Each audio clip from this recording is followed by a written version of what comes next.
Good evening, and happy Wednesday. Welcome to Beware of Spoilers. I am Adam. Let's talk about Nightmare Alley, which I have now seen a day early, so we can talk about it a little bit. Now, as the title would suggest, here's the thing about this movie. Unlike other movies that I've seen, in advance, Nightmare Alley is a remake. Like when I saw Last Night in Soho, or if I go opening weekend to a movie that is new, i.e. tomorrow's Spider-Man No Way Home, I will be discussing what's going on. I tend to try and hold back on spoilers. That said, Nightmare Alley is based on a book that's been around for decades, almost 100 years at this point, if not over 100 years. And the movie, there was an original movie in 1947, which was considered to be one of the grand departures of noir at the time, where basically noir went into a bold new, not experiment, but a bold new type with this movie because it was so expensive to make and all of that. And I know it's not.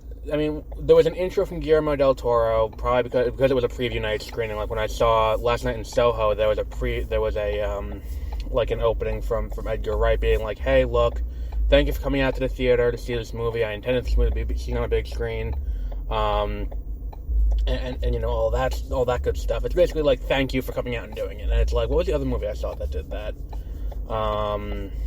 House with a Clock in Its Walls a few years back did that too, where it's like the director and everyone came out and Cate Blanchett was in that movie too. So when he introduced it, he didn't really mention the 1947 movie. He mentioned the book that this is broadly based on, and I haven't read the book nor seen the original movie.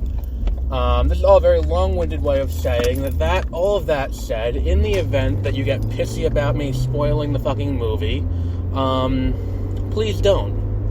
Because, number one, the podcast is called Beware of Spoilers. Number two, the movie's been out for fucking 80 years. It came out in 47. So, don't get pissy at me about this. Anyway, here we are. So where do we start with this, I think, is the first question I have.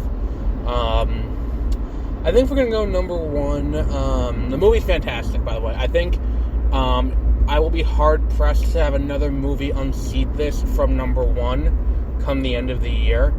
And that's even considering Spider-Man and considering The Kingsman and The Kingsman and considering American Underdog and anything else that may come out between now and the end of the year. I think it would be hard-pressed to find something that beats this movie. And that's just my honest, having seen this, that is a genuine feeling about this movie. It is really that good, where it's like, it's a story of a guy, and the thing is, too, it's standard noir 40s movie fare, where it's about a guy who's down on his luck, because again, when this came out originally, it's designed to reflect the era, and it's about a guy who's down on his luck because of the Depression, and he's kind of a scumbag, so he takes to mentalism and to con people, and one thing leads to another, and it goes off the rails, and as is always the case with these things. And I think the fact that this movie works, I think that is a case that we can have more movies from this era remade, and be made well. And the thing is, the ensemble cast is great. Bradley Cooper's great in the role as Stan Carlisle. Rooney Mara's great as Molly. Willem Dafoe has a very small role. I think that one of the things that may prevent people from seeing this movie is the way it's been sold, almost as a horror movie. Because when you hear Guillermo del Toro is directing, you're anticipating kind of a horror angle on it. And there really isn't. And the way that the movie is sold, too, is it kind of makes it look like it's going to be a horror movie. And the backdrop of the old carnival does kind of give you that sense that, I mean, granted, Batman has had no small part in this, but like, that setting of the traveling carnival can automatically create a sense of unease that this movie really plays with very well. It's just I don't really want to spoil it too much, because it's like, I mean, the general concept of the story is like, we see him dispose of a body early on, and then he goes to he takes a bus, and he ends up hitching up with this like, fairground carnival kind of thing. And then while he's doing that, he ends up, stuck in it gets, things progress from there, where he gets roped into a mentalist, that kind of like, clairvoyant, medium kind of thing, like a psychic almost. And he gets brought in with that, and then he moves on from there, and he talks, Rooney Mara, whose entire thing is she gets electrocuted. He talks her into running away with him, and they run away, and they start their own routine, and they do that. And, he starts, getting arrogant about, going out and, trying to do what they always say, don't do spook shows. When they say a spook show, what they mean is you don't lie to people and be like, look, I can really commune with the dead, and give them the idea that like you're actually doing something for them. You should be honest with the people and be like, hey, look, I can't really talk to the dead. I'm just using, and you explain to them what you're doing, and you kind of pull back the mirror. You don't do like fucking like all these mediums on TV, or the people who who just are there to take tragedy and turn it into their own personal profit, which is something that in this era was happening, and think about when this takes place. It starts out in the interwar era, and then it ends with It ends as World War II is breaking out for the United States. Whereas like early on, we hear Germany's invaded Poland, and then 2 years later, most of the movie takes place around Pearl Harbor, December 7th, 1941. So it's like you look at that, and it's like this is a fertile ground for this guy to do what he does. Now, I do have a few gripes with the movie. No movie is perfect, I think part of it is, I don't want to say it's a gripe, because I think it works within the context of the movie. Basically, what I want to say is there are certain things that aren't really explained, and the thing is, it's like we don't need to know all the information. And I know for a fact there's going to be think pieces like, all the plot holes in Nightmare Alley from some asshole who went and saw the movie 4 times and was like, I refuse to talk about Spider-Man, so I'm going to talk about Nightmare Alley. And it's like, we're going to break down all the plot holes, and it's like, well, really, they're not plot holes. It's information we don't necessarily need to know to understand what this movie's about. All that we need to know is that Stan knows the information and is using it to his advantage. We don't need to know specifically what the information is, or like every intricate detail of Stan's backstory, because and the thing is too, it's like, this character archetype has been done, to death. I mean, when this movie came out, less so. When the movie initially came out, less so. But, now we can look back and be like, this is kind of a character archetype that we know today. The scummy con man, and it's like we've seen so many movies from this era deal with the snake oil salesman, and they refer to him as a snake charmer at one point, and it's like that kind of thing works really well in the confines of this movie. And I think that that's one of the things I think that would be cool if this movie takes off, is there are other movies like this. Last week I referenced Elmer Gantry. And another movie that is kind of a similar plot, but, not exactly the same. It's about a guy, Elmer Gantry is about a guy who's basically a televangelist, where he rolls into town and preaches the word of God and preaches absolution and promises to give, to deliver people from their sins and, all of that. And then he ends up meeting a woman, and she ends up, believing not just in everything he's saying, but also in, everything, in that she also now has the gift. And it works in that confines, and I think it also would work, it would work in a modern day. Like if we did it on a larger scale with the internet and with, these superchargers that you find in the Midwest. So that would be an interesting approach to take too. That's one of the things he said in the beginning, is that what happens in this movie is just as relevant today as it was back then, with the question of what is reality and building your own reality. And I think that it was a really interesting watch. And it's like, the thing is too, when you get to a certain point in the movie, you figure out what's going to happen. I'm not going to say what it is. I'm not going to be the asshole who spoils the final scene. But you get to a certain point in the movie and you're like, oh, I can totally figure out what's happening here and how this movie's going to end, because it's pretty obvious after a certain point that, like, oh, okay, I see the landing strip as to where this plane is going to be signaled in for a landing. Like, it's like seeing your destination and knowing where it's going to be, but the journey to get to that point is really interesting and fun. Well, not fun, but, like, entertaining.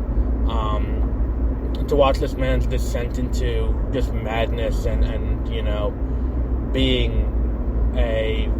the person that, we know he is deep down. As he spirals and spirals and spirals, and I think that this movie really does that well. And the thing is, too, there are a lot of dialogue scenes that are shot in a really interesting way, where it's just one take of just him talking to, like, Cate Blanchett, as she slowly begins to pick at, like, his threads, at what holds him together, and starts pulling ever so slightly and begins to pull him and make him unravel.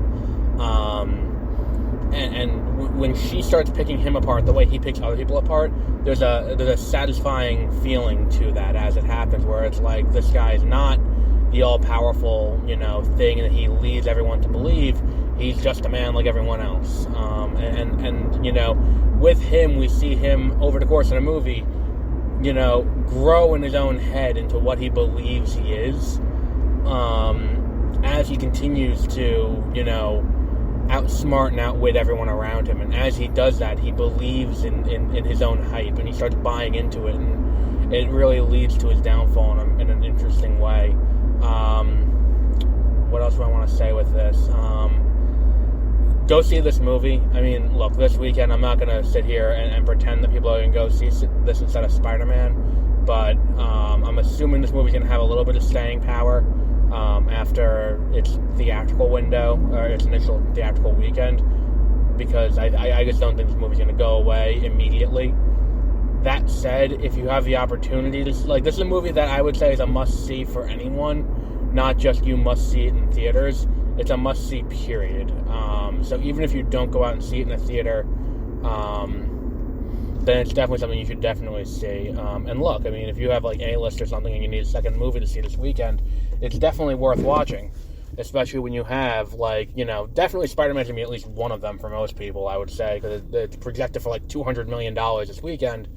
But I think that in the grand scheme of things, this is definitely a movie that should be watched in theaters. And the thing is, too, it's like, when you hear the title of the movie, and you see the commercial for the movie, and you see the trailer for the movie, you would think a lot more of the movie would take place at the titular, not even titular, because that's not what they're referring to when they say Nightmare Alley, but you would think more of the movie would take place at the, at the carnival, or at the Midway kind of thing, but it really doesn't. It's actually very light on the carnival aspect, and it really just stays at, most of the movie takes place in, I believe, Buffalo, because that's where, Stan and Molly run off to do their show, as they go off to Buffalo. What the fuck is this guy doing? But I cannot praise this movie highly enough. I cannot recommend this movie highly enough. If you have a love for noir, this is a great movie to see, because I don't think there are many true noir movies being made today. I can't think of the last one. that was done and done this well. Where you have the guy who is just a piece of shit. Like, I think that's a hallmark of the genre. Great ensemble cast. Everything about this movie is great. I think this is a must-see movie for anyone who loves, cinema, especially like the history of cinema going back beyond just the last, 10 years, 15 years, even going back into the golden age of Hollywood. I probably could. All right. So we'll wrap up there for today. I can't really think of anything else to say. Tomorrow morning, Hawkeye. I'm going home now. I'll be watching Hawkeye tonight. Then I will be recording the episode tomorrow on my way to work, and we will be discussing Hawkeye. Then after Hawkeye, we have Spider-Man No Way Home tomorrow night, which I will be seeing. And then maybe American Underdog on Friday, depending on if I can get into a screening. If not, there won't be anything new until after, maybe Saturday. Maybe I see Julia, because I know Julia's playing in a theater by me finally. I'll have to look at the schedule and see what I can do. But we'll be seeing where we go from here after this. But definitely tomorrow morning, definitely Hawkeye. Definitely tomorrow evening, Spider-Man No Way Home. I'm putting this episode, it is now 10 o'clock on the East Coast when I'm recording this. So when I get in, I'm going to upload it. So, probably later today for most people when the episode goes up, because Hawkeye's going to go, because, for most people, are going to listen to this in the morning and not listen to it as soon as it comes up. So we'll wrap up there for today, and we'll be back with more fun, we'll be back with Marvel stuff, and then hopefully we'll be getting back into other stuff. We got some other stuff coming later this year. I'm anticipating doing a final show for all of, why the fuck is there a dog barking? For all of Wheel of Time, and then also going to be doing an episode for our year in review, and we're working out details on that now, and that will be probably going up New Year's Eve, or probably maybe the day before New Year's Eve, so that way it's queued up for New Year's Eve. So until then, have a great rest of your week.